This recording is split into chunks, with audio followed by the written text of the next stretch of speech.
आज की इस वीडियो के अंदर हम फायर के ऊपर बात करेंगे कि फायर क्या होती है और फायर ट्रायंगल क्या होती है और उससे हम किस किस्म की इंफॉर्मेशन को एक्सट्रैक्ट कर सकते हैं। तो सबसे पहले बात करते हैं फायर की। फायर बेसिकली क्या है? फायर जो है वो तीन चीज़ों का कम्बिनेशन है।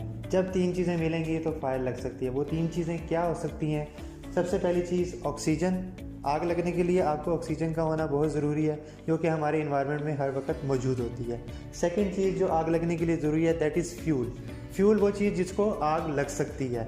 फॉर एग्जांपल फ्यूल आपका वुड भी हो सकता है, फूड आपका प्लास्टिक भी हो सकता है, फ्यूल आपका जो है वो कोई पेट्रोल हो सकता है, कोई भी किसी किस्म का लिक्विड हो सकता है। And third thing is heat या इग्निशन सोर्स। ठीक है, हीट, जब कोई एक्सेसिव अमाउंट में हीट मौजूद होगी या कोई इग्निशन सोर्स जो है वो आपका मौजूद होगा तो आपकी आग लग सकती है। तो बेसिकली फायर ट्रायंगल आपको यही बता रही है कि जब ये तीन चीज़ें मौजूद होंगी तो आपकी फायर कॉज हो सकती है। अब इसी फायर ट्रायंगल से आपको ये भी चीज़ समझ आएगी कि अगर हम इनमें से किसी भी एक चीज़ को इस ट्रायंगल से रिमूव कर देंगे तो आपकी आग नहीं लगेगी। फॉर एग्जांपल अगर इग्निशन सोर्स मौजूद है यानी सफिशेंट हीट मौजूद है, आपका फ्यूल मौजूद है, लेकिन अगर आप वहाँ से ऑक्सीजन को रिमूव कर देंगे बाय सम सोर्स तो आपकी आग नहीं लगेगी। सिमिलरली अगर आपकी ऑक्सीजन और फ्यूल मौजूद है, फॉर एग्जांपल अगर मैं इस कमरे की बात करूं तो इस कमरे के अंदर डेफिनेटली ऑक्सीजन मौजूद है। फ्यूल की अगर मैं बात करूं तो यहाँ पे टेबल पड़ी हुई है, वुड, ठीक है, चेयर्स पड़ी हुई हैं, ठीक है, यहाँ पे पेपर्स पड़े हुए हैं, ये सब के सब फ्यूल हैं, लेकिन यहाँ पर आग नहीं लग रही। वाई? क्योंकि यहाँ पे कोई हीट या इग्निशन सोर्स मौजूद नहीं है। अगर यही मैं यहाँ पे सफिशेंट हीट प्रोड्यूस कर दूँ या मैं किसी लाइटर से शोला भड़का दूँ तो यहाँ पर आग लग सकती है। ठीक है, नेक्स्ट चीज़ जो इस ट्रायंगल से हमें पता लग सकती है वो ये है कि अब जब हम फायर को बुझाने के लिए हमें जो चीज़ें चाहिए होती है दैट इज़ फायर एक्सटिंग्विशर्स।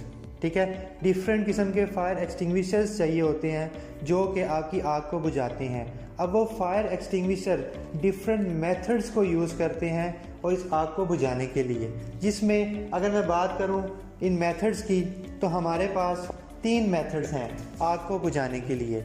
एक, हमने कहा कि हमें आग लगाने के लिए हीट या इग्निशन सोर्स की ज़रूरत है, तो हम आग को बुझा सकते हैं बाय कूलिंग मेथड, जिसमें हम वाटर फायर एक्सटिंग्विशर की बात करते हैं। बेसिकली जो वाटर फायर एक्सटिंग्विशर है वो आग को बुझाता है बाय कूलिंग। जो हीट प्रोड्यूस हो रही है उसको कूल डाउन कर देता है, जिसकी वजह से आपकी आग बुझ जाती है। सेकंड थिंग जो हमें नज़र आ रही है वो ये है कि स्टारवेशन क्या होती है। स्टारवेशन में अगर मैं वापस अपनी ट्रायंगल की तरफ आऊँ तो हमें ऑक्सीजन के बाद फ्यूल की ज़रूरत है। जिस तरह इंसानों को ज़िंदा रहने के लिए खुराक की ज़रूरत होती है, इसी तरह आग को जले रहने के लिए आपको फ्यूल की ज़रूरत होती है। तो अगर आप फ्यूल को रिमूव कर देंगे तो वो बेसिकली क्या होगी? स्टारवेशन, यानी भूखा मारना।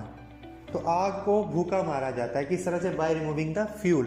तो कुछ फायर एक्सटिंग्विशर्स ऐसे हैं जो स्टारवेशन को यूज़ करते हैं ताकि वहाँ से फ्यूल को रिमूव किया जा सके और आग आपकी बुझ जाए। तीसरा फायर एक्सटिंग्विशर का जो मेथड है दैट इज स्मदरिंग। अब स्मदरिंग क्या है?